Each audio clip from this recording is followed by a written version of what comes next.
Bruno vai matar Luana se ela for uma Berdinazzi? Marieta é culpada pela morte de Dr. Fausto? Estamos começando mais um vídeo com um resumo do capítulo da novela O Rei do Gado aqui no canal Vem Que Tem Novela. Se você curte a novela, já se inscreve aqui no canal para não perder nenhum capítulo, hein? Vamos lá para o resumo de hoje.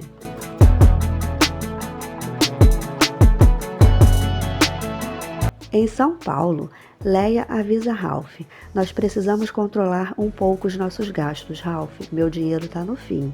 Ele diz: nós não temos feito nenhuma extravagância, Leia. Ela fala: não fale assim, é claro que temos. Ele sugere: vende o barco, eu já te disse. Leia fala: não, aquele barco é dos meus filhos. Ralph diz: então eles que paguem o prejuízo que ele dá. Leia fala: isso não seria nada se você ajudasse um pouco. Ralph pergunta: do que você está se queixando, hein? Eu falei que quando entrar uma grana eu te ajudo. Leia pergunta: quando que vai entrar essa grana? Ralph fala: eu estou fazendo um negócio. Leia pergunta: que negócio? Afinal de contas, o que você faz nessa vida? Ralph diz: eu estou intermediando uma grande transação imobiliária. Se der certo, Leia, eu vou te devolver tudo com juros e correção monetária.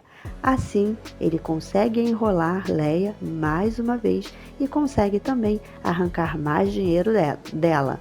E vai deixando, né? Ele sai e deixa ela desolada no aparte. Em Ribeirão Preto, Marcos e Lia estão conversando. Lia pergunta: você ligou para Liliana, Marcos? Ele responde: liguei, mas ela não quer me atender. Lia então fala: então vai lá na casa dela, falar com ela pessoalmente. Você precisa enfrentar essa situação. Marcos diz: eu já fui. Aquela megera da mãe dela bateu com a porta na minha cara. Lia diz: você prometeu para o papai. Você precisa ir falar com o senador. Marcos diz que está criando coragem para ir até lá falar com o senador. Enquanto isso, na casa do senador, Liliana pergunta à mãe se Marcos ligou. Rosa fica enfurecida por saber que a filha ainda sente alguma coisa por Marcos. Elas conversam e Liliana confessa à mãe que não engravidou sem querer, que ela engravidou por querer. Na fazenda do Araguaia, Bruno conversa com Dona Ana, Zé e Luana e conta um pouco sobre a conversa que teve com o filho. Zé do Araguaia pergunta: o patrão foi lá no sul de Minas? Bruno responde: fui, Zé, eu fui, Zé. Zé pergunta: e encontrou o sujeitinho? Encontrei lá um infeliz, viu? Dona Ana pergunta: e era como o patrão imaginava? Bruno responde: era, Dona Ana, era. Estive lá com Jeremias Berdinazzi. O meu filho não se enganou, não.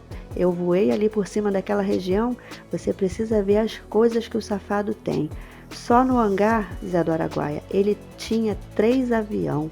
Luana pergunta se Bruno conheceu a moça, que é sobrinha dele. Bruno afirma que conheceu. Dona Ana quer saber como ela é. E Bruno diz que ela é uma moça mais ou menos assim da idade da Luana e que tem o nome da avó materna dele, Marieta. Zé então pergunta: e ela vai herdar tudo dele, patrão? Bruno fala: mas não é que ele disse isso na minha cara, Zé? Quer dizer, isso se eu não mexer os meus pauzinhos, né? E Bruno afirma que vai brigar com ele e que já até colocou advogados para estudar essa causa. Luana fica olhando para Bruno e pensando no nome de Marieta. Bruno diz que a sobrinha do maledito sofreu um acidente, igual que a Luana sofreu, só que ela teve mais sorte, né?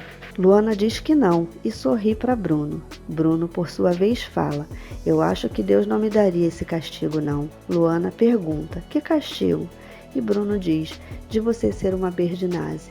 Luana fica enfurecida e diz: eu prefiro não ter nome. Bruno então fala: você vai ter o meu. Na fazenda de Jeremias, Marieta chega em casa e Judite quer saber onde está o tio dela. Ela diz que ele ainda ficou lá na lida. Marieta fala que está assustada em pensar que tudo aquilo ali um dia pode estar nas mãos dela e Judite acalma Marieta falando para ela ir tomar um banho. Assim que ela sai, Judite diz sorrindo: será que ela já sabe que está tudo no nome dela? Bruno descansa na rede e Luana chega com um uísque para ele. Eles se acariciam e Luana pergunta a Bruno: se eu fosse uma Berdinazzi, você me jogaria no rio Araguaia mesmo? Bruno responde: jogava. Eu pulava atrás para morrer afogado com você, mas jogava. E ele ri. Ele então desconversa e fala: não quero nem pensar numa coisa dessa, viu? Luana diz: mas eu disse que eu te puxava comigo para morrer junto. Luana pergunta: mas se eu for Marieta Berdinazzi? Bruno responde: eu te matava. Luana pergunta: como? E Bruno, sorrindo, diz: assim, e começa a abraçar, acariciar e beijar Luana. Na fazenda de Jeremias, o delegado está lá na sala conversando com ele e diz: essa história do Dr. Fausto está sem pé e nem cabeça. Eu não consigo achar o fio da meada. Jeremias diz: mas o senhor vem me aborrecer de novo com isso. O delegado fala: eu não estou querendo aborrecer, senhor Jeremias, mas não podemos esquecer que os dois, tanto o Dr. Fausto quanto o Olegário, eram empregados seus. Jeremias pergunta: e isso quer dizer o quê?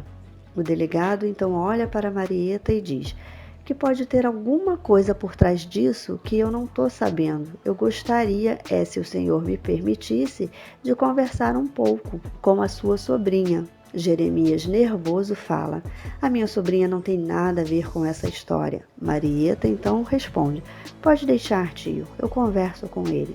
O delegado diz: eu só queria fazer uma pergunta. E Marieta fala: pois não. O delegado pergunta: como e onde a senhorita conheceu o Dr. Fausto? Marieta responde: aqui. Jeremias pergunta: mas que besteira é essa, delegado? E ele fala: é que a única pista que eu tenho até agora é aquelas que o pobre do Olegário deixou naquele cheque, né? Onde ele acusa sua sobrinha de ser amante do falecido Dr. Fausto. Marieta diz: isso foi o que o senhor entendeu. O delegado fala: não, isso foi o que o Olegário deixou escrito antes de morrer. Jeremias desconversa e o delegado avisa: a minha obrigação é apurar os fatos, né, seu Jeremias? Eu andei ouvindo alguns dos seus empregados e todos eles foram quase que unânimes em dizer que sua sobrinha é uma vigarista e que pior, ela não é sua sobrinha, coisa nenhuma. Jeremias diz: mas é claro, eles só ouviram o Olegário. E o delegado fala: e que por sinal era o seu empregado de maior confiança, né, seu Jeremias? Ele responde: era. O delegado completa: e que por isso foi o primeiro a morrer. Marieta fala: mas foi o Dr. Fausto que matou ele. E o delegado pergunta: para proteger quem, senhorita Marieta? Em São Paulo, Suzane espera por Ralph em um restaurante. Ele chega, cumprimenta e se senta à mesa. Ralph pergunta: e o seu marido? Suzane responde: ele ficou preso em uma reunião muito importante. Ralph fala: ah, ótimo. Não, eu quero dizer, eu lamento muito. Suzane, por sua vez, fala: eu não lamento nada. E ele responde: para ser franco, nem eu. Ela então pergunta: bem, como foi a sua reunião? Ralph responde: péssimo, meus pensamentos só estavam em você. Ela pergunta: eu gostaria de saber qual o seu ramo de atividade. Ralph, sorrindo, diz: mulher bonita, como você. Suzane diz: eu estou falando sério. E ele responde: eu também estou falando sério. Ela diz: você é perturbador, sabia? Ralph diz: e você é um encanto de mulher. Suzane imediatamente responde: mas sou uma mulher casada e nem sei por que estou aqui. E Ralph responde: porque o seu marido não deve se dar conta do que ele tem em casa. E assim eles saem do restaurante. Em Brasília, o senador está em seu apartamento conversando com outros políticos, a campainha toca, Chiquita abre e dá de cara com Marcos. E dessa forma, nesse clima de que, será que o senador vai fazer? Será que ele vai receber o Marcos? Será que ele vai perdoar o que ele fez com a filha dele? Que termina mais um capítulo do resumo da novela O Rei do Gado. E sempre te lembrando, hein? Se você curte a novela, já se inscreve aqui no canal para não perder nenhum capítulo, tá bom? Te espero no próximo vídeo do resumo da novela.